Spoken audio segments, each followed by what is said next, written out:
Bulatkan tekad, kuatkan hati, negeri ini memanggilmu kawan. Belajar, bergerak, berbagi untuk negeri. Guru penggerak, majukan pendidikan. Guru penggerak menghamba pada murid. Kreatif, rancang pembelajaran. Hargai potensi, tingkatkan prestasi. Lahirkan profil pelajar Pancasila. Belajar, bergerak, berbagi untuk negeri. Kita menjalin kolaborasi. Belajar, bergerak, berbagi untuk negeri. Demi bakti pada Ibu Pertiwi.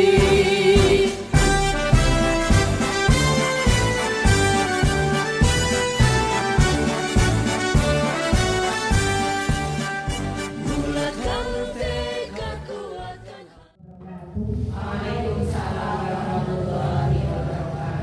Yang terhormat Ibu Kepala TK Pertiwi 1 Karangkemojing, CGP Angkatan 11 Ibu Novi Hikmawati, dan rekan guru yang kami cintai.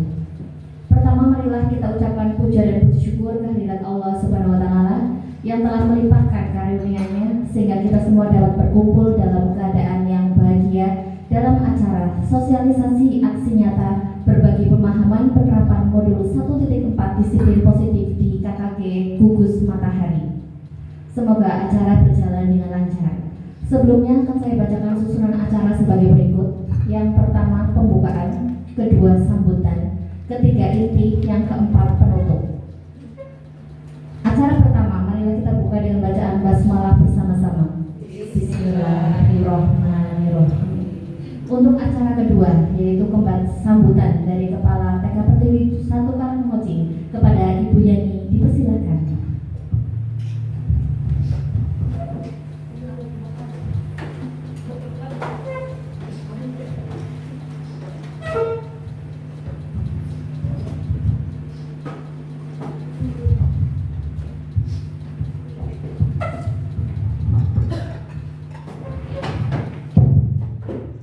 Bismillahirrahmanirrahim. Assalamualaikum warahmatullahi wabarakatuh. Waalaikumsalam warahmatullahi wabarakatuh. Yang kami hormati Ibu-Ibu KKG Gugus Matahari. Pertama-tama marilah kita panjatkan puji syukur kehadirat Allah Subhanahu wa Ta'ala yang telah melimpahkan rahmat dan hidayahnya kepada kita sehingga kita bisa berkumpul dalam acara KKG Gugus Matahari. Untuk yang pertama, saya mengucapkan selamat datang Ibu-Ibu dalam acara sosialisasi aksi nyata berbagi pemahaman dan penerapan modul 1.4 disiplin positif. Monggo untuk acara ini semoga bisa berjalan dengan lancar dan diikuti dengan baik, Ibu. Kiranya hanya itu yang dapat kami sampaikan. Wabillahi taufiq wal hidayah. Wassalamualaikum warahmatullahi wabarakatuh. Waalaikumsalam warahmatullahi wabarakatuh.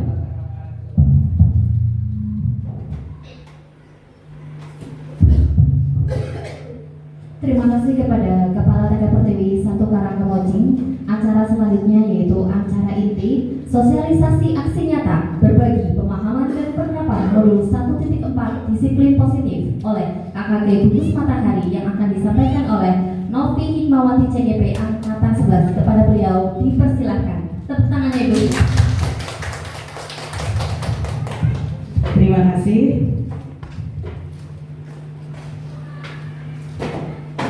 Bismillahirrahmanirrahim. Assalamualaikum warahmatullahi wabarakatuh. Waalaikumsalam warahmatullahi wabarakatuh. Pertama-tama marilah kita panjatkan puja dan puji syukur kita kehadirat Allah Subhanahu wa Ta'ala karena pada siang hari ini kita masih diberi kesempatan untuk berkumpul bersama, bersilaturahmi bersama dalam acara pertemuan rutin KKG Gugus Matahari yang pada kesempatan kali ini akan diisi oleh saya, yaitu berbagi pemahaman dan penerapan disiplin positif.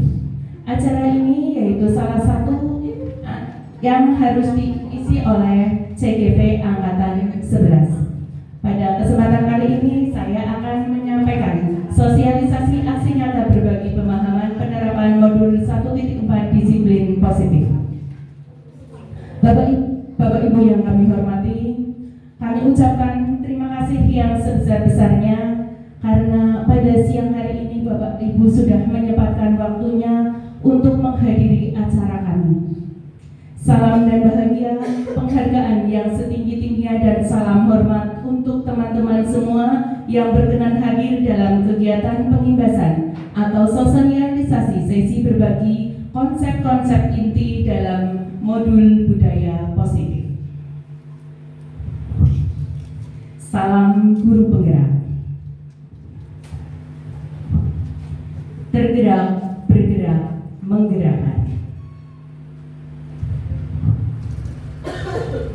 Pendidikan Guru Penggerak Angkatan 11, calon guru penggerak Novi Hikmawati dari TK Pertiwi 1 Karangkemojing dengan pengajar praktek Bapak Taufik Suprapto dan fasilitator Bapak Ferry Yusufa. Pada kesempatan kali ini, saya akan menyampaikan diseminasi budaya positif. Kegiatan ini diharapkan berkontribusi sebagai berikut. Guru memahami pentingnya mengetahui kebutuhan belajar dan lingkungan yang memfasilitasi seluruh individu di sekolah agar dapat meningkatkan kompetensinya secara aman dan nyaman. Yang kedua, guru mampu menggerakkan komunitas sekolah untuk bersama-sama mengembangkan dan mewujudkan visi sekolah yang berpihak pada murid dan berlandaskan nilai-nilai kebajikan universal. Capaian umum dari diseminasi budaya positif ini: 1. Memahami konsep pendidikan menurut Ki Hajar Dewantoro yang dihubungkan dengan konsep budaya dan lingkungan positif di sekolah yang berpihak pada murid. 2. Melakukan evaluasi dan refleksi tentang praktek disiplin dalam pendidikan untuk mendapatkan pemahaman baru mengenai konsep disiplin positif dan menciptakan murid dengan profil belajar Pancasila. Yang ketiga, memahami peran sebagai guru untuk membangun budaya positif dengan menerapkan konsep disiplin positif dalam berinteraksi dengan murid.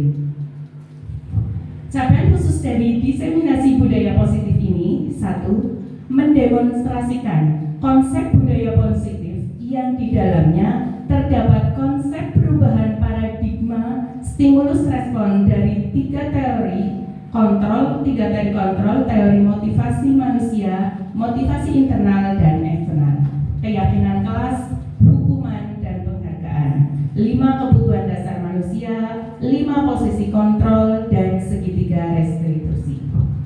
2. Menerapkan strategi disiplin positif yang memerdekakan murid dan menciptakan ekosistem sekolah aman dan berpihak pada anak. 3. Bersifat reflektif dan kritis terhadap budaya di sekolah dan senantiasa mengembangkan sesuai kebutuhan sosial dan murid. Ki Hajar Dewantoro menyatakan bahwa kita ambil contoh perbandingan dengan hidup tumbuh-tumbuhan seorang petani. Dalam hakikatnya, sama kewajibannya dengan seorang pendidik. Yang menanam padi, misalnya hanya dapat menuntut tumbuhnya padi. Ia dapat memperbaiki kondisi tanah, memelihara tanaman padi, memberi pupuk dan air, membasmi ulat atau jamur yang mengganggu hidupnya pada tanaman padi dan lain sebagainya. Ini pendidikan itu diibaratkan sebagai petani yang menanam padi, Bapak Ibu. Apabila kita menanam padi hanya dibiarkan tumbuh, berbeda hasilnya dengan yang dirawat dengan seksama, dengan baik, dengan penuh kasih sayang. Nah, itu sama saja kita menerapkan pendidikan kepada anak-anak. Apabila anak-anak hanya tidak dirawat dengan baik, maka tidak akan tumbuh dengan sempurna. Dari uraian di atas dapat menyimpulkan bahwa sekolah diibaratkan sebagai tempat bercocok tanam, sehingga seorang guru perlu mengusahakan agar sekolah menjadi sebuah lingkungan yang menyenangkan, aman, nyaman untuk tumbuh serta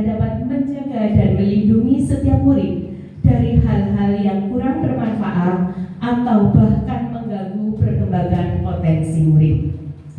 Dengan demikian, salah satu tanggung jawab seorang guru adalah bagaimana menciptakan suatu lingkungan positif yang terdiri dari warga sekolah yang saling mendukung, saling belajar, saling bekerja sama, sehingga tercipta kebiasaan-kebiasaan baik. Dari kebiasaan-kebiasaan baik itu akan tumbuh menjadi karakter-karakter bagi warga sekolah. Dan pada akhirnya karakter-karakter dari kebiasaan-kebiasaan baik akan membentuk menjadi sebuah budaya positif. Tujuan pendidikan menurut Ki Hajar Dewantara adalah menuntun segala kodrat anak yang ada pada anak agar mereka dapat mencapai keselamatan dan kebahagiaan yang setinggi-tingginya baik sebagai manusia maupun sebagai anggota masyarakat. Murid adalah sebuah kertas yang sudah terisi tulisan samar-samar, kita sebagai guru hanya tinggal menebalkan saja. Murid adalah subjek pembelajaran, sehingga dalam sebuah pembelajaran kita harus menjadi seorang pamong yang bisa menuntun mereka dan membimbing mereka sesuai dengan kodrat alam dan kodrat zaman. Biarkan mereka sesuai dengan keunikannya masing-masing dan keistimewaannya masing-masing.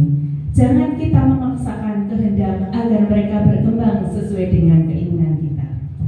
Sebagai pendidik, kita harus menumbuhkan budi pekerti dalam diri setiap anak didik dengan menjadi role model bagi mereka.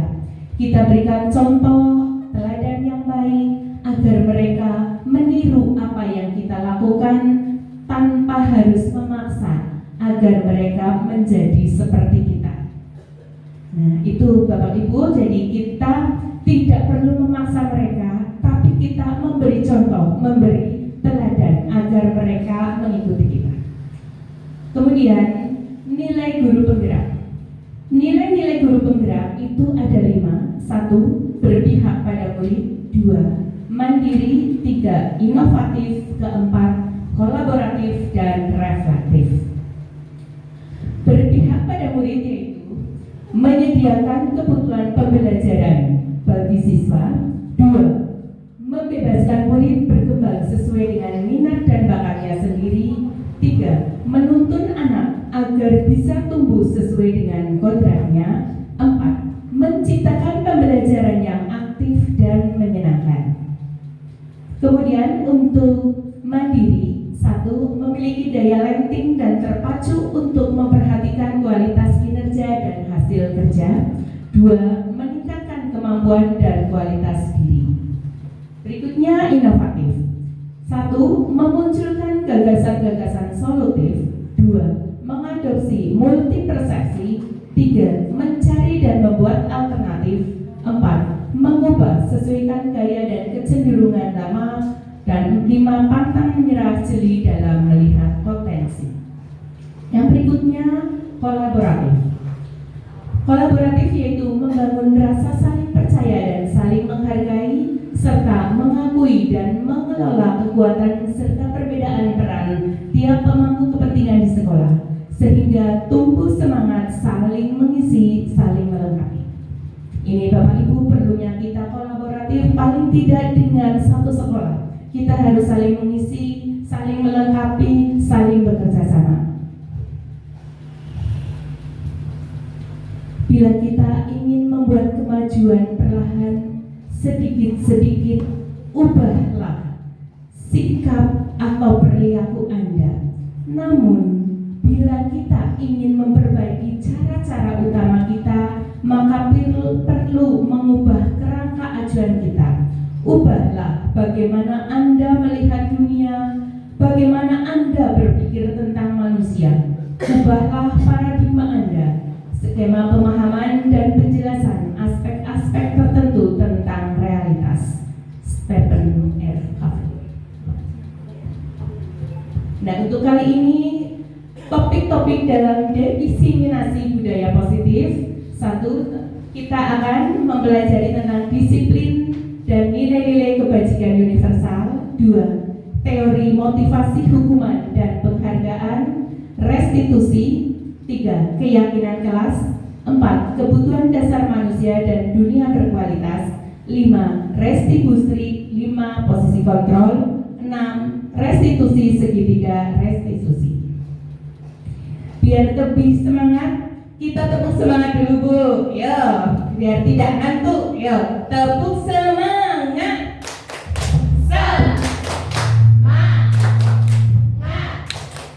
Semangat.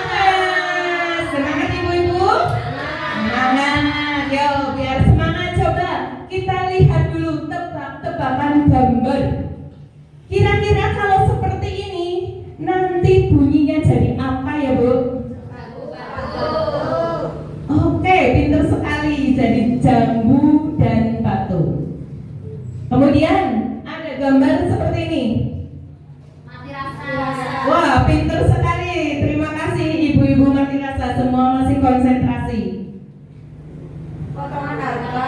Wah, hebat. Potongan harga. Ini Bu. Minta uang. Oh iya, minta uang ya, minta duit ya. Kemudian berikutnya ada pisau tajam. Nih, yuk kira-kira apa? Iya, pinter, masih konsentrasi. Oke, kita masuk ke disiplin positif dan nilai-nilai kebajikan universal. Pembelajaran dengan paradigma baru. Pembelajaran dengan paradigma baru merupakan pembelajaran yang dirancang berdasarkan prinsip-prinsip pembelajaran, berdiferensiasi, serta sehingga peserta didik belajar sesuai dengan kebutuhannya berdasarkan tahap perkembangan sesuai psikologi modern untuk mewujudkan profil pelajar Pancasila. Ini ada miskonsepsi teori kontrol Bapak Ibu. Miskonsepsi teori kontrol. Miskonsepsi teori kontrol itu ada 4. 1. Ilusi guru mengontrol murid. 2. Ilusi bahwa semua penguatan positif, efektif, dan bermanfaat. 3. Kritik dan membuat rasa bersalah mampu menguatkan karakter. 4. Ilusi bahwa orang dewasa berhak memasak. Ini yang terjadi miskonsepsi teori kontrol ini Bu. Kita tidak mungkin untuk mengontrol semua murid-murid kita. Betul apa tidak Bu? Betul. Iya. Dan kita juga tidak mungkin untuk membawa anak-anak itu memasak supaya seperti kita, seperti orang dewasa. Tetapi kadang kita berpikirnya salah. Kita berpikirnya kita bisa mengontrol semuanya.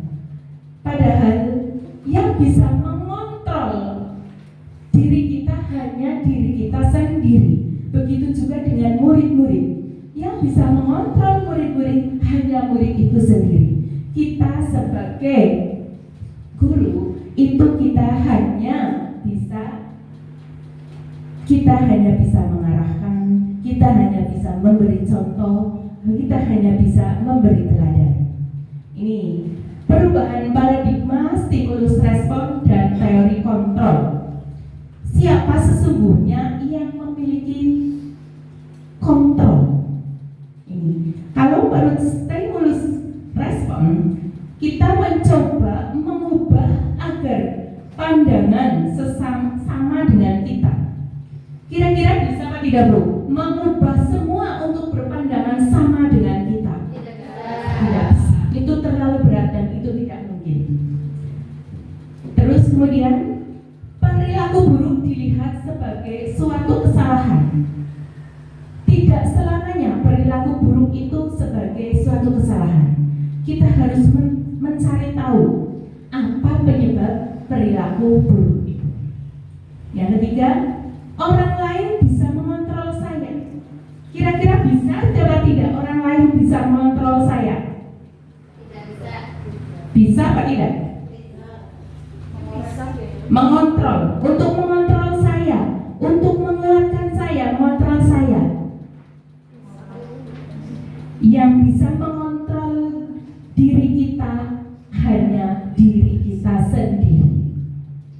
Sekarang seperti ini, silakan ibu-ibu berhadapan dengan ibu-ibu semuanya, saling berhadapan.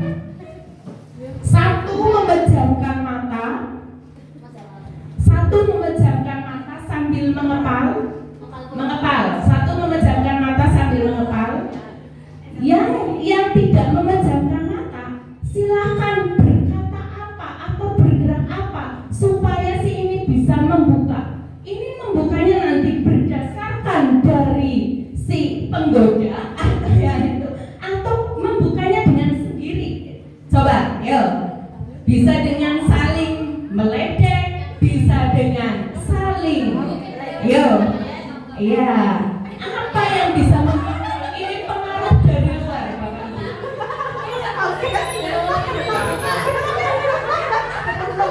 Ayo, gitu. Bagaimana? Langsung kaget kok. Oh iya, terima kasih. Ini hanya sebuah ilusi bahwa yang bisa mengontrol diri kita itu hanya diri kita sendiri. Kalau yang dari luar itu pengaruhnya sangat sedikit. Misalnya seperti tadi, hanya karena kaget. Nah, hanya karena kaget. Begitu juga dengan pembelajaran kepada murid. Kalau pembelajaran kepada murid kita hanya istilahnya yang penting keras, budaya positifnya, yang penting kamu harus disiplin, harus ini. Nah, itu bukan dari dalam hati. Nah, yang bisa mengontrol diri kita adalah diri kita sendiri. Ini. Kemudian yang berikutnya di stimulus respon, saya bisa mengontrol orang lain. Ini tidak bisa, Bu, tidak bisa mengontrol orang lain. Orang lain hanya bisa dikontrol oleh dirinya sendiri. Kemudian pemaksaan ada pada suatu rujukan gagal. 2. Model berpikir menang dan kalah. Kalau teori kontrol, kita berusaha memahami pandangan orang lain tentang dunia. Jadi kita tidak memaksakan orang lain, tapi kita memahami orang lain. Kemudian semua perilaku memiliki tujuan. Ini tadi kan yang stimulus respon, perilaku buruk dilihat sebagai kesalahan. Tetapi di teori kontrol, tidak semua perilaku itu salah atau tidak semua perilaku buruk itu salah. Semua perilaku itu memiliki tujuan. Kemudian hanya Anda yang bisa mengontrol diri Anda. Anda tidak bisa mengontrol orang lain. Kolaborasi dan konsensus menciptakan pilihan-pilihan baru. Model berpikir menang-menangan, bukan menang kalah. Jadi menang-menangan. Yang dimaksud menang-menangan bagaimana, Bu? Nah, ini contoh yang paling sederhana saja, Bu. Kita hari ini ada kegiatan KKD Gugus Matahari. Begitu juga ada kegiatan untuk anak-anak. Tidak ada yang dikalahkan. Anak-anak tetap masuk, KKG yang tetap berjalan. Jadi menang-menangan, bukan menang dan kalah. Menang, anak-anak sudah belajar. Menang, kita bisa pertemuan KKG Gugus Matahari. Nah, itu tidak ada yang dikalahkan, semuanya menang. Kemudian nilai-nilai kebajikan universal. Nilai-nilai kebajikan universal adalah sifat-sifat positif manusia yang merupakan tujuan mulia yang ingin dicapai oleh setiap individu. Nilai-nilai tersebut bersifat universal dan lintas bahasa, suku, bangsa, agama maupun latar belakang. Setiap perilaku perbuatan memiliki suatu tujuan. Ini menurut William Glasser pada teori kontrol tahun 1984. Yang kedua, dengan mengaitkan nilai-nilai kebajikan yang diyakini seseorang, maka motivasi intrinsiknya akan terbangun, sehingga menggerakkan motivasi dari dalam untuk mencapai tujuan mulia yang diinginkan. Ini menurut Diana Goshen tahun 1998. Berikutnya, nilai-nilai kebajikan yang ingin dicapai oleh setiap anak Indonesia kita kenal dengan profil pelajar Pancasila. Hafal profil pelajar Pancasila, Bu? Hafal ya, mari kita sedikit bernyanyi dengan profil pelajar Pancasila. Pelajar Pancasila beriman dan bertakwa pada Tuhan yang Esa dan berakhlak mulia, berkebinekaan global, gotong royong mandiri, kreatif dan bernalar kritis. Tepuk tangan untuk kita semua. Ya, terima kasih. Kemudian kita lanjutkan lagi, apakah makna disiplin? Kira-kira Bapak Ibu, untuk disiplin itu biasanya berhubungan dengan apa ya, Bu? Aturan, bagus. Apalagi, Bu? Kadang disiplin juga ada yang mengartikan sebagai sebuah paksaan. Betul apa tidak, Bu? Kita harus disiplin, ternyata di dalam hatinya itu adalah sebuah paksaan.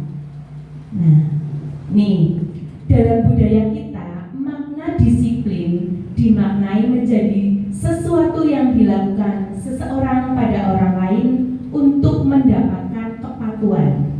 Kita cenderung menghubungkan kata disiplin dengan ketidaknyamanan.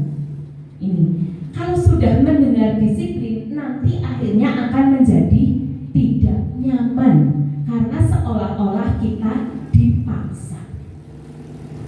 Di situ Ki Hajar Dewantara menyatakan, untuk mencapai kemerdekaan atau dalam konteks pendidikan kita saat ini, untuk menciptakan murid yang merdeka, syarat utamanya adalah harus ada disiplin yang kuat.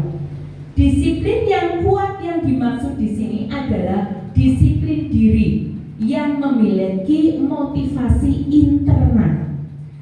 Jadi disiplin diri itu disiplin yang tumbuh dari dalam diri kita sendiri.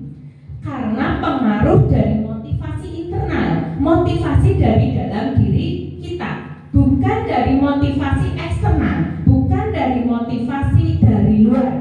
Seperti tadi, ada ibu-ibu yang membuka matanya karena kaget. Itu kan berarti pengaruh dari luar. Ketika ingin memejamkan mata, memejamkan lagi. Nah, itu berarti hampir sama dengan disiplin yang pengaruhnya dari eksternal. Disiplin yang karena dipaksa, bukan disiplin dari diri kita sendiri. Nilai kebajikan universal, petunjuk seluruh hidup, keterampilan hidup.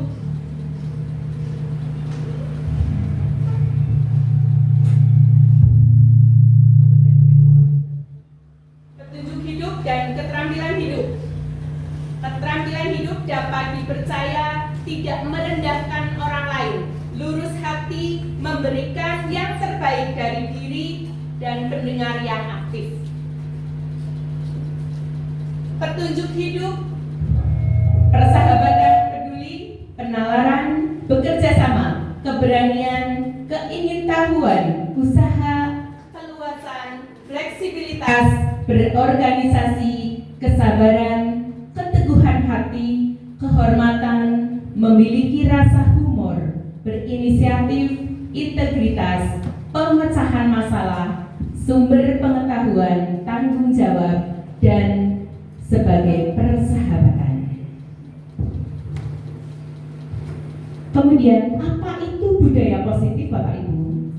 Budaya positif di sekolah itu adalah kebiasaan-kebiasaan yang sejatinya mengandung nilai-nilai positif dan dapat dirasakan oleh semua warga sekolah karena merupakan bagian dari warisan nilai-nilai Nusantara. Kemudian nilai-nilai positif sejatinya sudah dimiliki oleh peserta didik. Peran kita sebagai guru hanya mampu membantu menumbuh kembangkan saja. Jadi nilainya itu sudah ada dimiliki oleh peserta didik. Kita guru hanya membantu menumbuh kembangkan saja. Disiplin positif adalah sebuah pendekatan yang dirancang untuk mengembangkan murid untuk menjadi pribadi dan anggota dari komunitas yang bertanggung jawab, penuh hormat dan kritis. Penekanannya adalah membangun kekuatan murid dan menggunakan penguatan positif untuk mempromosikan perilaku yang baik, bukan untuk mengkritik kelemahan mereka. Disiplin positif mengajarkan keterampilan sosial dan kehidupan yang penting dengan cara yang sangat menghormati dan membesarkan hati, tidak hanya bagi murid tetapi juga untuk orang dewasa. Masih semangat Ibu? Masih. Kita akan ke pembelajaran yang kedua, yaitu teori motivasi hukuman dan penghargaan restitusi. Teori motivasi perilaku manusia. Ini tadi di depan sudah saya singgung sedikit. Motivasi eksternal. Motivasi eksternal itu hanya satu, untuk menghindari ketidaknyamanan atau hukuman. Nah, ini berarti motivasi yang datang dari luar, bukan dari dalam diri kita. Apa yang akan terjadi apabila saya tidak melakukan? Ini seperti ini. Contoh yang konkret saja, yang setiap hari. Ini, misalnya ya Bu, kita kalau anak SD saja ya kita, karena yang lebih disiplinnya lebih itu kan anak SD itu. Anak SD itu kalau hari Senin kan harus memakai topi, harus memakai dasi, mau upacara. Kalau itu hanya paksaan dari sekolah, anak itu kadang sering lupa. Anak itu akan lupa tidak bawa, lupa tidak pakai. Tapi apabila kalau sudah menjadi kesadaran, motivasi dari dalam dirinya sendiri, nanti anak itu akan setiap saat pasti membawa. Di saat upacara pasti saya harus pakai topi, harus pakai dasi, sepatunya hitam. Itu salah satu di antaranya yang mudah saja. Kemudian motivasi eksternal juga untuk mendapatkan imbalan dari orang lain atau institusi. Nah ini Bu, kita jadi berpikir ya Bu, selama ini kita akan memberikan reward atau memberikan hadiah kepada anak-anak kita jika anak-anak kita misalnya pinter, bisa melakukan sesuatu. Ternyata reward itu pengaruhnya hanya untuk jangka pendek. Ketika itu sudah tidak menjadi motivasi dalam dirinya, dari dirinya sendiri, ketika tidak ada reward, dia tidak akan mengerjakan yang terbaik. Itu salah satu untuk motivasi eksternal untuk mendapatkan imbalan dari orang lain. Jadi ibaratnya sing penting oleh hadiah. Bisa orang, misalnya seperti ini. Aku kepengen juara siji, aku kudu sinau kon oleh hadiah sing buruk. Nah, padahal seharusnya belajar itu bukan hanya untuk mendapatkan hadiah, tetapi itu menjadi kebiasaan, menjadi motivasi internal dari dalam diri yang akan nantinya menjadi disiplin positif. Ini untuk motivasi internal dari dalam diri itu akan menjadi tujuan dari disiplin positif. Motivasi internal itu untuk menghargai diri sendiri.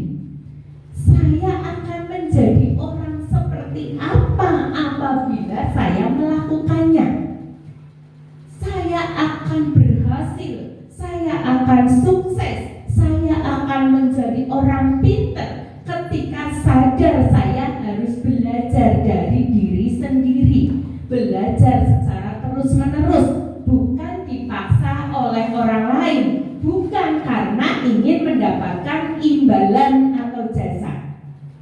Bukan karena nanti kalau tidak belajar saya akan dihukum oleh Bapak. Bukan karena itu, tetapi motivasi itu datang dari dalam diri sendiri. Cobalah bertanya pada diri sendiri, menurut Anda, motivasi mana saja yang paling penting banyak mendasari perilaku murid Anda di sekolah? Selama ini masih banyak motivasi eksternal yang mendasarkan murid.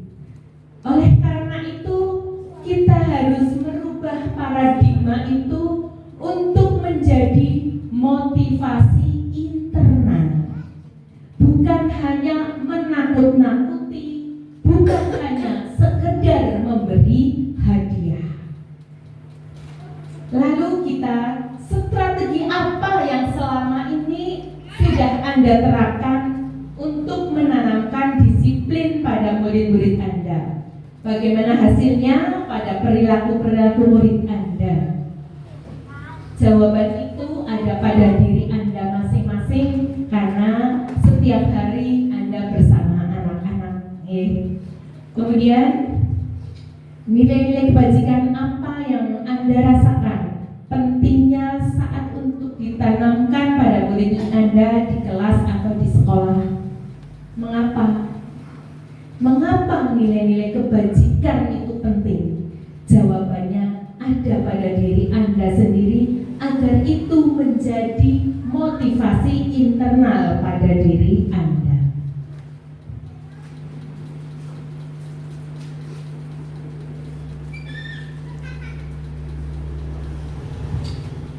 Bapak Ibu yang kami hormati, agar kita tidak bosan ya Bu, kayaknya kalau dan bosan, mari kita ice breathing dulu. Ya, semuanya boleh berdiri Bapak Ibu, boleh berdiri. Ya, biar tidak ngantuk.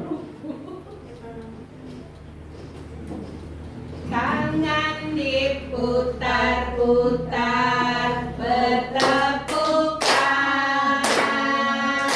Tangan diputar-putar, peganglah bahu. Tangan diputar-putar, peganglah lutut.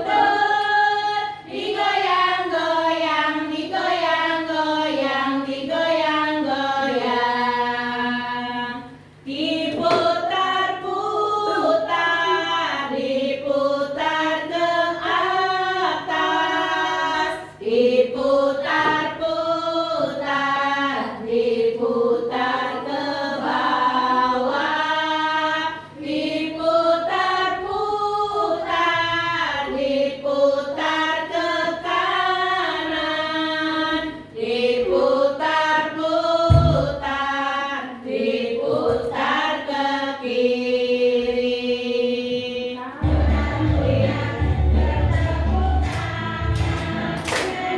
Ya, ulangi lagi Bu.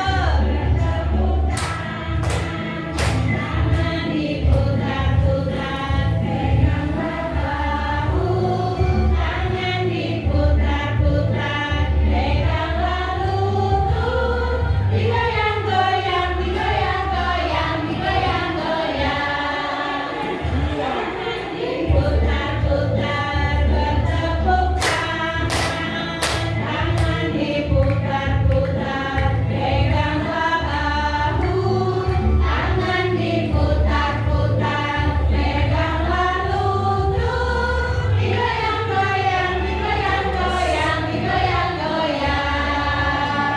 Diputar-putar, diputar ke atas. Diputar-putar, diputar ke bawah. Diputar-putar, diputar ke kanan. Diputar-putar, diputar ke kiri.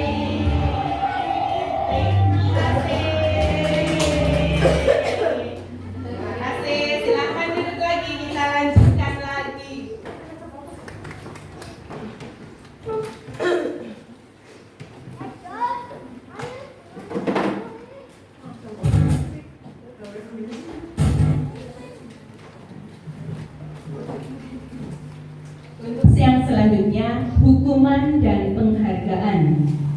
Ini Bu, hukuman dan penghargaan.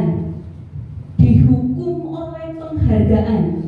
Tadi sudah di depan saya sudah sedikit memberikan untuk dihukum oleh penghargaan. Kalau kita mendapat penghargaan, itu pengaruhnya hanya untuk jangka pendek. Seperti tadi. Ini pengaruh jangka pendek, pengaruh menghukum, penghargaan mengurangi ketepatan, penghargaan tidak efektif, penghargaan merusak hubungan. Kenapa penghargaan merusak hubungan? Ini contoh konkret Bu. Ketika di sekolahan ada anak pinter banget, pinternya sedang. Begitu tes, yang sedang itu ternyata dites hasilnya bagus. Nah mungkin karena pengen mendapatkan penghargaan, dia belajar keras. Akhirnya ketika nilai dimasukkan ke dalam rapor, yang sedang-sedang saja nilainya menjadi tinggi. Lah akhirnya yang anak pinter kecewa, dia akan sedikit dendam kepada yang biasa. Itulah kenapa penghargaan merusak hubungan. Itu salah satu penghargaan merusak hubungan.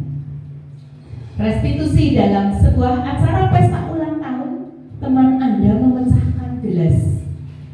Apakah Anda membiarkan dia membayar gelas yang sudah dipecahkan? Kira-kira bagaimana Bu? Gak apa-apa, tidak usah, gak apa-apa. Oh, seperti itu bagus. Tidak usah, tidak apa-apa. Tidak mungkin ya Bu, kita kan di sini ganti. Kamu sudah memecahkan gelas. Itu tidak mungkin seperti itu. Kemudian yang kedua, pegawai Anda membuat kesalahan yang menyebabkan kerugian finansial.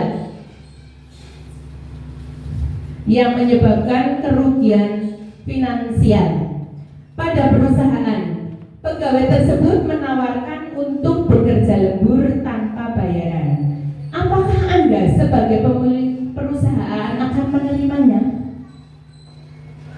Kira-kira bagaimana? Oh iya, ya tetap dibayar lembur. Ya, tapi kita sebagai guru TK kadang kita tidak memikirkan untuk bayaran di TK PAUD kita, yang penting semangat. Tidak seperti yang di perusahaan, yang penting bernilai ibadah. Itu ya Bu, kita tetap semangat nih. Apa itu restitusi Bapak Ibu? Restitusi adalah proses menciptakan kondisi bagi murid untuk memperbaiki kesalahan mereka, sehingga mereka bisa kembali pada kelompok mereka dengan karakter yang lebih kuat. Restitusi juga merupakan proses kolaborasi yang mengajarkan murid untuk mencari solusi untuk masalah mereka dan membantu murid berpikir tentang orang seperti apa yang mereka ingin menjadi atau tujuan mulianya, dan bagaimana mereka harus memperlakukan orang lain. Ini menurut Gosen 2004. Pendekatan restitusi. Melalui pendekatan restitusi, ketika murid berbuat salah, guru akan menanggapi dengan mengajak murid berefleksi tentang apa yang dapat mereka lakukan untuk memperbaiki kesalahan mereka, sehingga mereka menjadi pribadi yang lebih baik dan menghargai diri. Murid perlu bertanggung jawab atas perilaku mereka yang mereka pilih, namun mereka juga dapat belajar dari pengalaman untuk membuat pilihan yang lebih baik di waktu yang akan datang. Ketika guru memecahkan masalah perilaku mereka, murid akan kehilangan kesempatan untuk mempelajari keterampilan yang berharga untuk mereka. 9. Ciri-ciri restitusi. Restitusi bukan untuk menebus kesalahan, namun untuk belajar dari kesalahan. Kita itu tidak hanya menyalahkan Bu, tapi kita bisa belajar dari kesalahan apa yang telah mereka buat. Yang kedua, untuk memperbaiki hubungan. Yang ketiga, memberikan tawaran, bukan paksaan. Restitusi menuntut dituntun untuk melihat ke dalam diri. Restitusi mencari kebutuhan dasar yang mendasari tindakan. Restitusi diri adalah cara yang paling baik. Kemudian restitusi fokus pada karakter bukan tindakan. 8. Restitusi fokus pada solusi. 9. Restitusi mengembalikan murid yang berbuat salah pada kelompoknya. Ini sedikit gambaran perbedaan antara hukuman, konsekuensi, dan restitusi diri itu sendiri. Kira-kira ini Bu, Ibu silahkan jawab pertanyaannya. Ini mencatat 100 kali dalam buku kalimat yang berkalimat saya tidak akan terlambat lagi karena terlambat ke sekolah. Kira-kira ini hukuman atau konsekuensi Bu? Hukuman. Kemudian lari mengelilingi lapangan basket 2 kali karena terlambat hadir di sekolah. Konsekuensi apa hukuman Bu? Hukuman.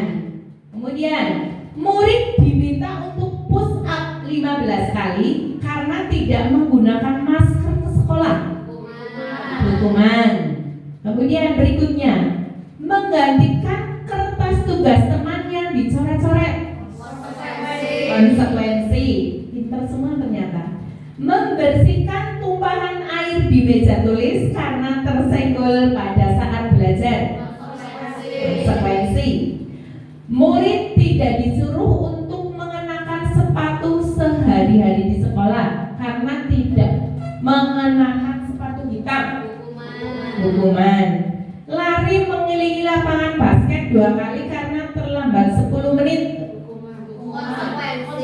Konsekuensi. Oke, ini antara hukuman dan konsekuensi ya. Nah, kenapa Mbak Wita pilih ini konsekuensi? Karena sesuai, itu kan pelajaran PJOK, mengelilingi lapangan ya sesuai. Oh iya, seperti itu. Terima kasih jawabannya. Tepuk tangan untuk Ibu Wita. Ya. Ini jawabannya seperti ini. Mencatat 100 kali di dalam buku saya tidak akan terlambat lagi itu adalah sebuah hukuman.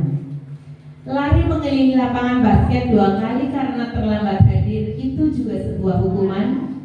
Murid diminta untuk push up 15 kali itu juga sebuah hukuman. Mengganti kertas tugas teman yang telah dicoret-coret itu adalah konsekuensi.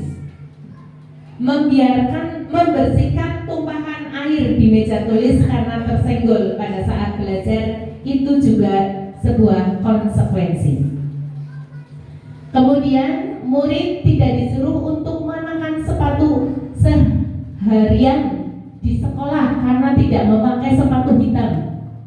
Itu apa Bu? Konsekuensi apa hukuman Bu? Hukuman ya. Nih itu ya Bu. Lanjut untuk tadi yang tadi untuk berlari mengelilingi lapangan karena terlambat. Ya betul, itu adalah sebuah konsekuensi karena itu juga pelajaran PJOK. Jadinya bisa untuk sambil kegiatan belajar mengajar.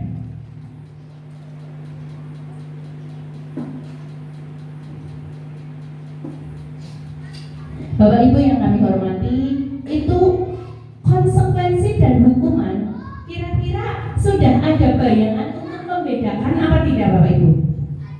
Oh, ada. Ada yang bisa berpendapat? Saya Bu. Oh iya, Bu Wita monggo. Kira-kira bagaimana Bu untuk konsekuensi dan hukuman? Hukuman itu lebih ke menyakitkan ya Bu, baik perasaan ataupun fisik. Terus selain itu hukuman itu si penerima hukuman tidak mengetahui apa yang akan dialami apabila melakukan kesalahan. Tapi apabila konsekuensi itu biasanya sudah disepakati bersama. Nanti kalau tidak seperti ini, nanti seperti ini. Itu dia sudah tahu konsekuensinya, sudah tahu. Dan itu hanya menyakiti tapi sementara saja. Oke, terima kasih. Hebat sekali Ibu Wita. Itu ya teman-teman, Bapak Ibu semuanya, itu perbedaan antara hukuman dan konsekuensi. Jadi hukuman itu kita itu tidak tahu. Misalnya seperti ini, kalau saya berbuat salah akan dihukum itu tidak tahu. Tapi kalau konsekuensi itu kita tahu. Kita tahu, oh iya, ini kalau saya berbuat seperti ini saya salah. Jadi saya konsekuensinya seperti ini. Begitu nggih Bu kira-kira? Seperti itu. Ini perbedaan hukuman dan konsekuensi. Hukuman sesuatu yang menyakitkan dan harus terjadi. Konsekuensi sesuatu harus terjadi. Hukuman membuat anak sakit, fisik maupun hati untuk jangka waktu yang lama.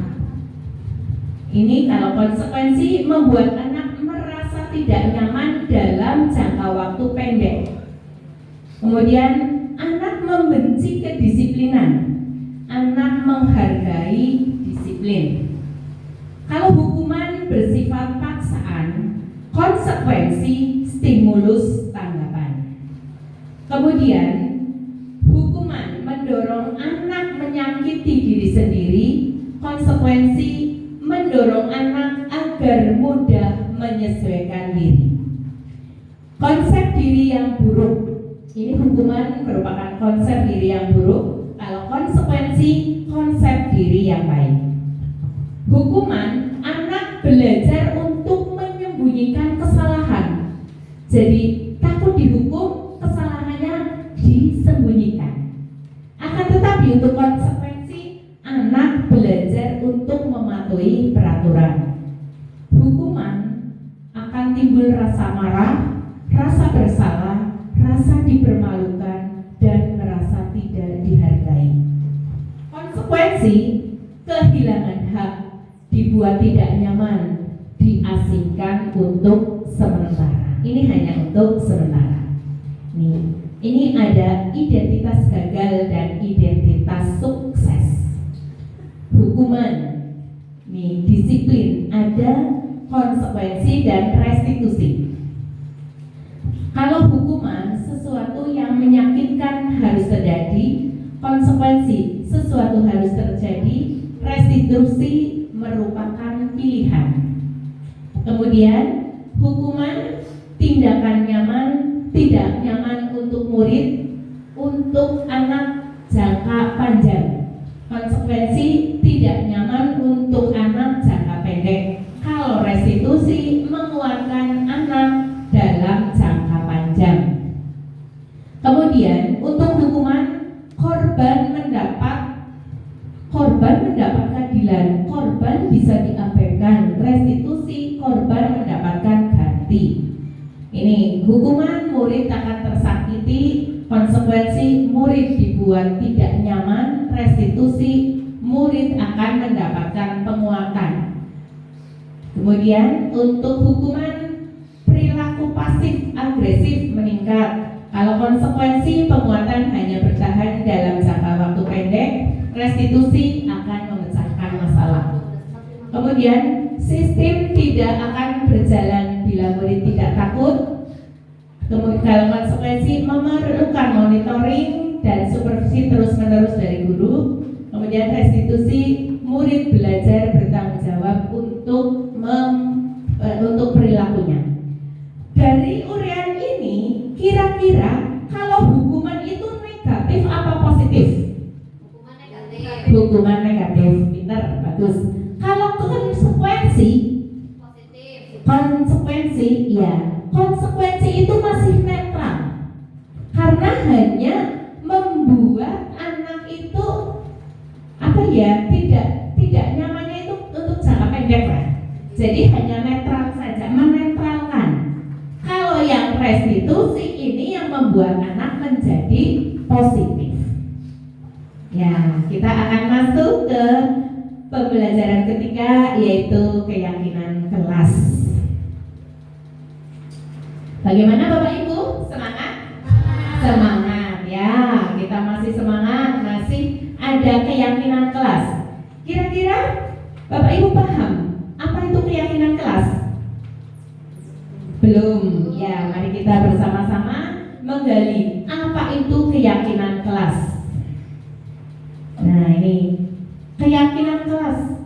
Kira-kira ya secara umum saja. Ya, keyakinan berarti apa yang diyakini di dalam kelas. Tuh, untuk secara umumnya ya. Keyakinan kelas itu apa yang diyakini di dalam kelas.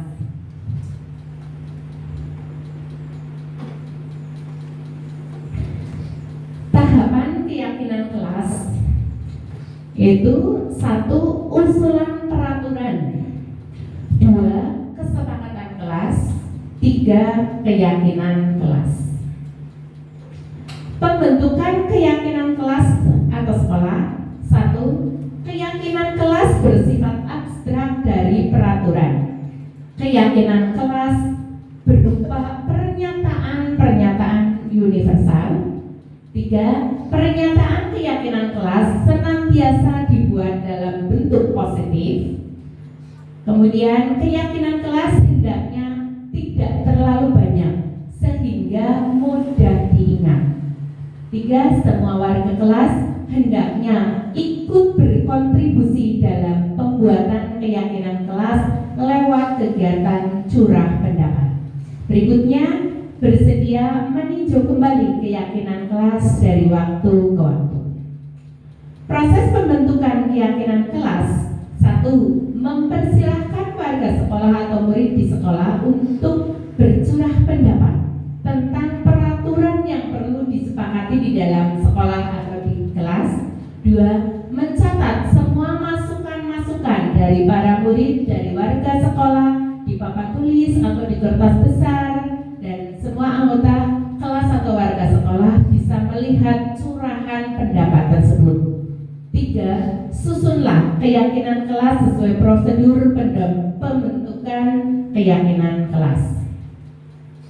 Pembentukan keyakinan kelas sekolah itu gantilah kalimat-kalimat dalam bentuk negatif menjadi positif.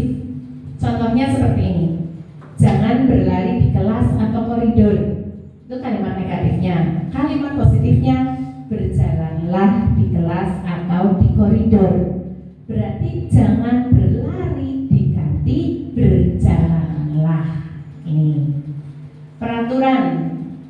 peraturan sesuai, selalu kembalikan buku ke tempatnya. Keyakinan kelasnya sebagai tanggung jawab. Dilarang mengganggu orang lain. Keyakinannya menghormati orang lain. Hadir di sekolah 15 menit sebelum pembelajaran dimulai. Ini berkomitmen. Kemudian dilarang melakukan kekerasan. Ini keyakinannya keselamatan dan menghormati orang lain. Dilarang menggunakan narkoba. Keyakinan kelas bagi kesehatan. Berganti atau menunggu giliran. Ini menghormati orang lain, bersabar. Gunakan masker untuk kesehatan. Jangan berlari di kelas atau koridor. Ini untuk keselamatan atau keamanan. Ini Bapak Ibu, saya akan tampilkan video ketika saya membuat keyakinan kelas. Keyakinan kelas dari kami, karena di TK itu berbeda dengan di sekolah-sekolah SD, di sekolah-sekolah yang lebih tinggi.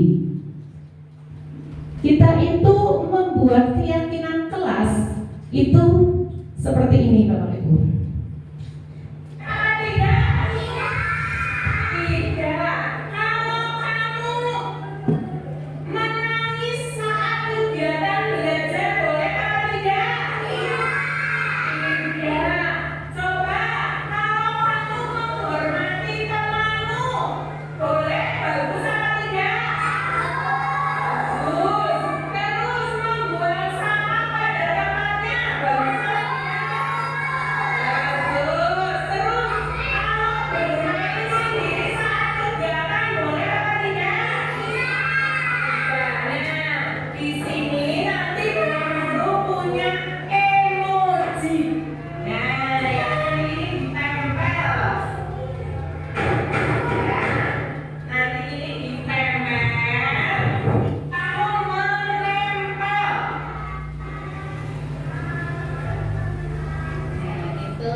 kemudian anak-anak nanti akan maju menempel.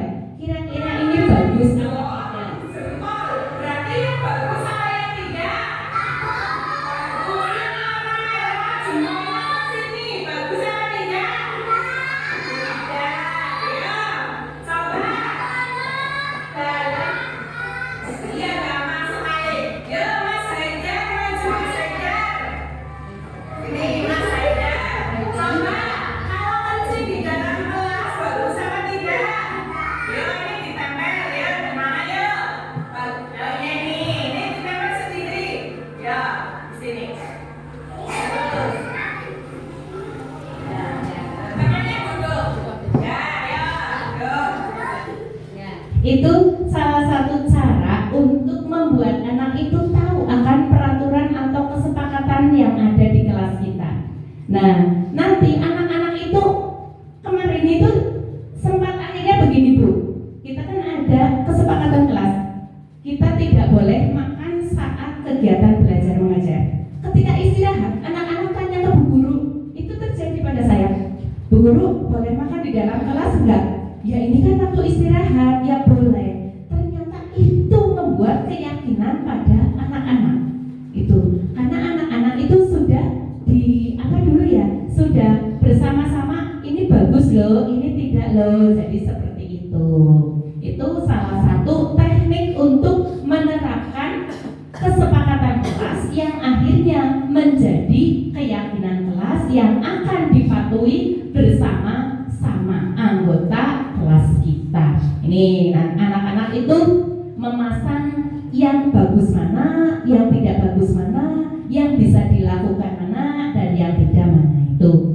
Itu salah satu contoh penerapan kesepakatan kelas yang akan menjadi keyakinan kelas. Ini tuh anak-anak memasang sendiri, kemudian akan menjadi kesepakatan kelas. Setelah menjadi kesepakatan kelas, menjadi keyakinan kelas. Ya, kita selanjutnya akan ke pembelajaran 4, yaitu kebutuhan dasar manusia dan dunia. Kita memiliki kebutuhan apa tidak Bu? Oh, banyak sekali. Kebutuhan dasar manusia itu sebetulnya banyak sekali Bu. Tetapi kebutuhan dasar adalah seluruh tindakan manusia memiliki tujuan tertentu. Semua yang kita lakukan adalah usaha terbaik kita untuk mendapatkan apa yang kita inginkan. Ketika kita mendapatkan apa yang kita inginkan, sebetulnya kita sedang memenuhi satu atau lebih dari satu kebutuhan dasar kita. Kebutuhan dasar kita ada 5, yaitu 1, bertahan hidup, 2, kasih sayang, 3, rasa diterima, 4, kebebasan, dan yang kelima, kesenangan dan penguasaan.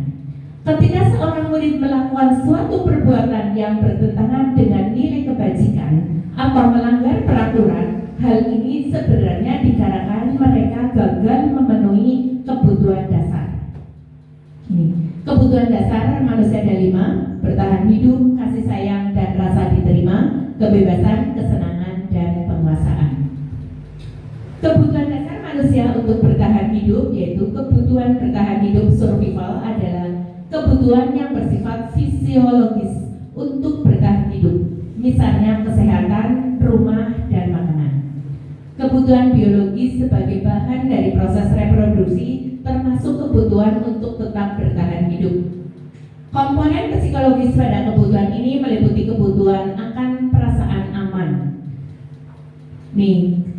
Kita punya kasus seperti ini. Doni adalah anak kelas di kelas kami. Setiap hari ketika jam istirahat makan, Doni selalu mengambil makanan temannya. Kalau cara pandang untuk bertahan pada kebutuhan hidup, kemungkinan bagaimana Bu? Kira-kira apa? Kira-kira si Doni itu tidak membawa bekal dari rumah, sehingga Doni lapar. Nah, akhirnya mengambil punya teman. Itu cara pandang untuk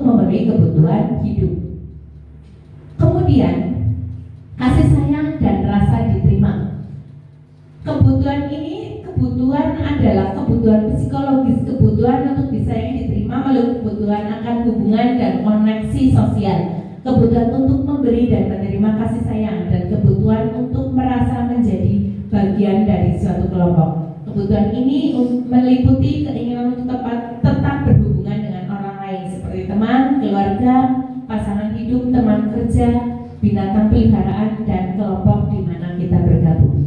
Dari kasus Doni tadi yang biasa mengambil makanan milik temannya tanpa minta izin, itu bisa dipandang dari rasa kasih sayang.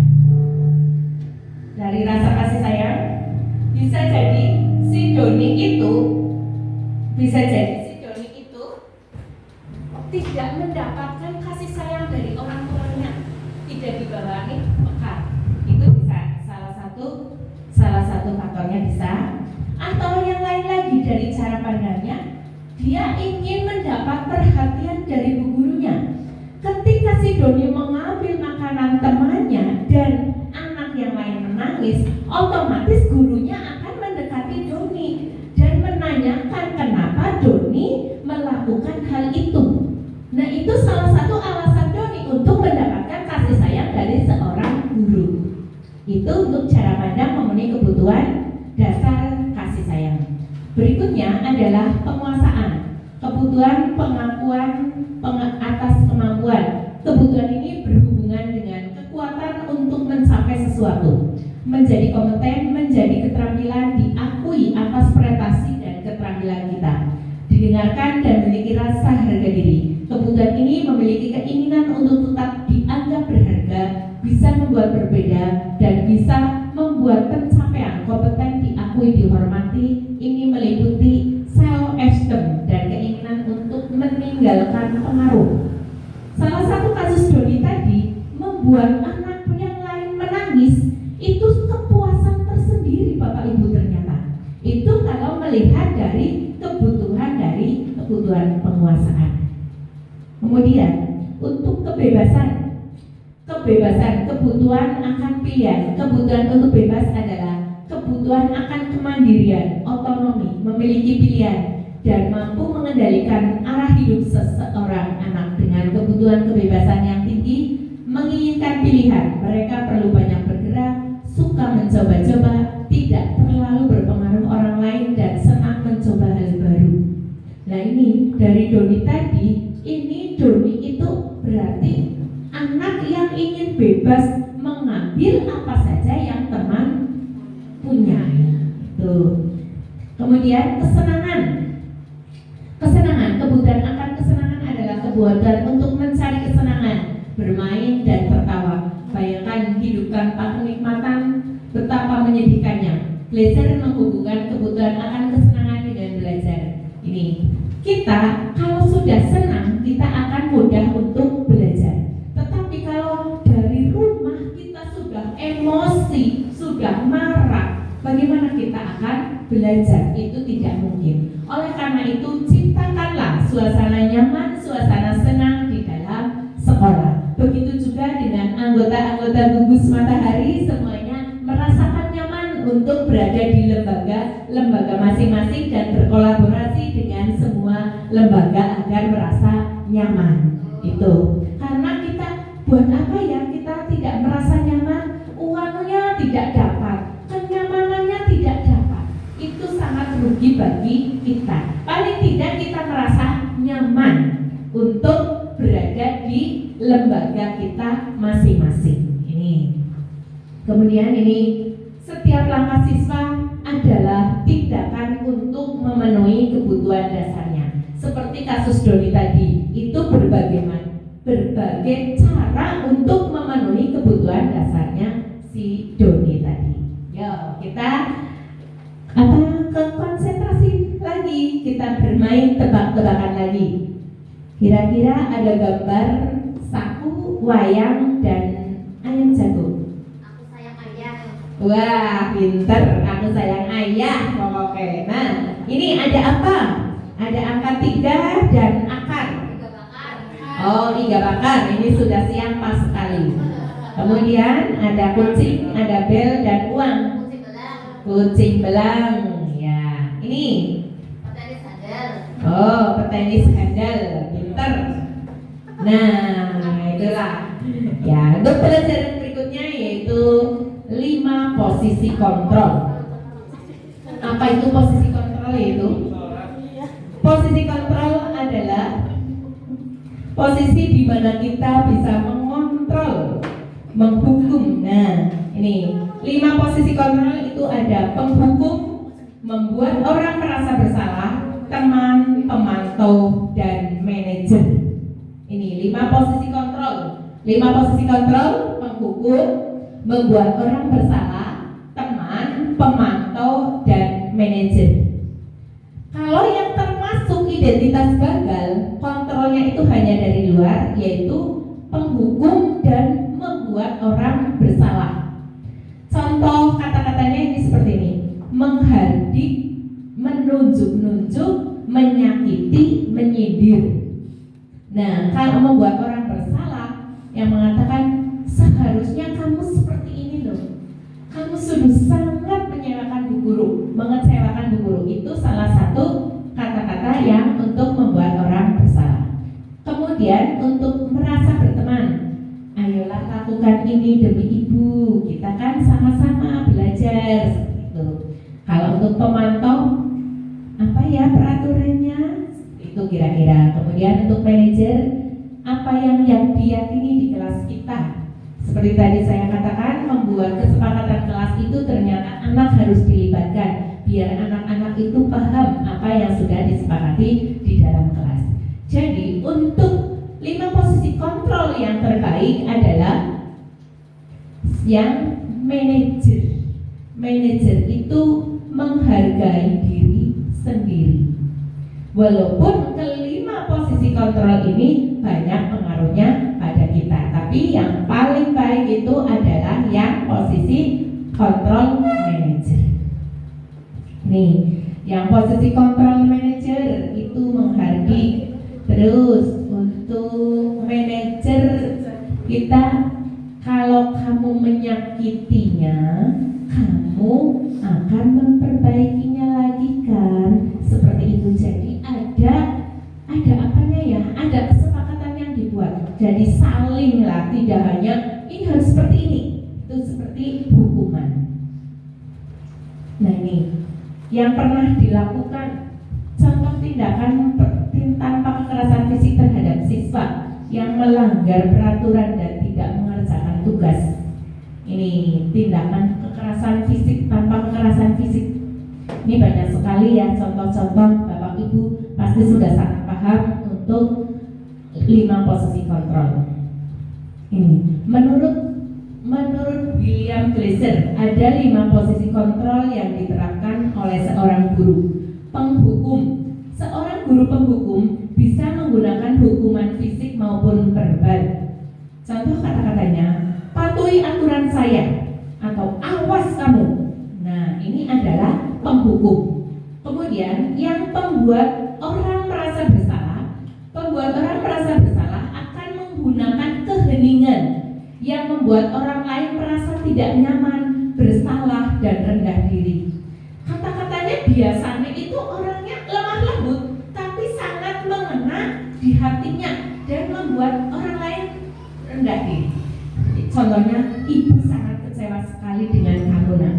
Nah, kemudian untuk yang teman, ini memposisikan diri sebagai teman. Kemudian monitoring atau pemantau, ini mengawasi, memantau. Kemudian manajer, ini guru mempersilahkan murid bertanggung jawab perilaku untuk mendukung murid dalam menemukan solusi dan permasalahannya sendiri. Nanti ini dari posisi manajer ini akan mendapatkan keyakinan dari kelas. Ini video kontrol ini video posisi 5 posisi kontrol. Ini ada kolaboratif, reflektif. Nah, ini kita akan ke pembelajaran yang ke-6, yaitu segitiga restitusi.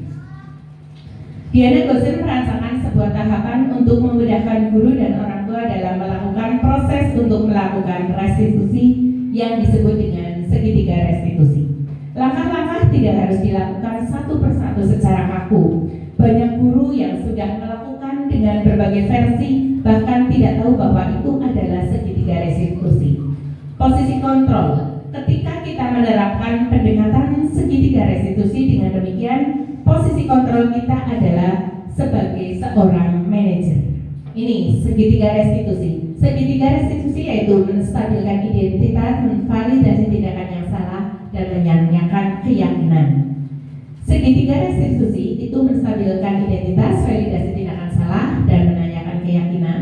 Ini menstabilkan identitas. Gurunya berkata, berbuat salah itu hal yang manusiawi.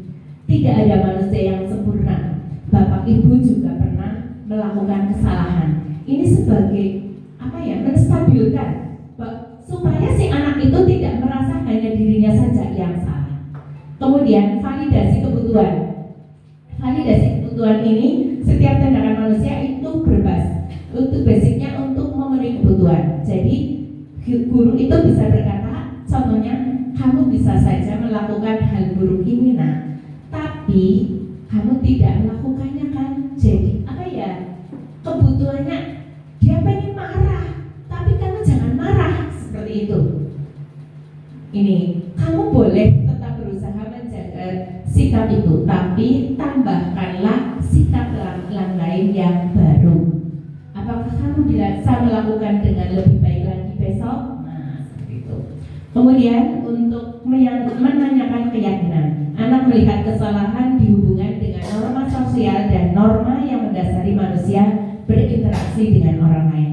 Guru berkata, apakah nilai yang kita percaya di sekolah kita? Seperti tadi, apabila ada anak yang berlarian di dalam kelas atau ada yang makan di dalam kelas, tanyakan, bagaimana sih keyakinan kelas kita? Nah, itu akan membuat anak jadi, oh iya ya Bu Guru, ternyata saya sudah salah. Ternyata saya sudah tidak melaksanakan keyakinan kelas. Manfaat segitiga restitusi. Dalam praktek segitiga restitusi, seorang guru dapat mengambil posisi kontrol yang tepat. Apakah sebagai teman, penghukum, membuat orang merasa bersalah, pemantau, atau bahkan sebagai manajer. Ini salah satu tindakan restitusi yang telah saya lakukan untuk menstabilkan identitas. Bu Guru paham, jika Bu Guru di posisi Queen, Bu Guru juga mungkin akan marah. Tapi jangan berkata kasar ya, itu menstabilkan. Kemudian validasi tindakannya, Bu Guru bersyukur Mbak Queen tidak sampai memukul, berarti Mbak Queen masih bisa menahan emosi. Kemudian menanyakan keyakinan kelas. Bicara kasar sesuai dengan keyakinan kelas kita tidak. Nah, dari situ kan akan muncul percakapan. Oh iya Bu Guru, ternyata itu tidak sesuai dengan keyakinan kelas kita. Itu akan menjadi konsekuensinya, anak-anak akan nurut, anak-anak akan manut. Ini salah satu videonya, sedikit video untuk penerapan sedikit.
Ya, itu salah satu penerapan segitiga restitusi. Nah, jadi anak-anak akan meyakini bahwa tindakan yang mereka perbuat itu tidak betul atau salah. Ini suatu kebajikan yang kau semi suatu hari nanti pasti akan kau tuai. Percayalah, dengan perubahan paradigma baru akan membuat kita lebih baik lagi, lebih baik lagi. Marilah kita bersama-sama berkolaborasi untuk meningkatkan kegiatan di sekolah kita dengan budaya positif. Semoga dengan pemaparan kami ini dapat menginspirasi ibu guru semuanya. Kiranya hanya dari saya cukup sekian. Terima kasih. Salam guru penggerak. Billahi taufiq wal hidayah. Wassalamualaikum warahmatullahi wabarakatuh.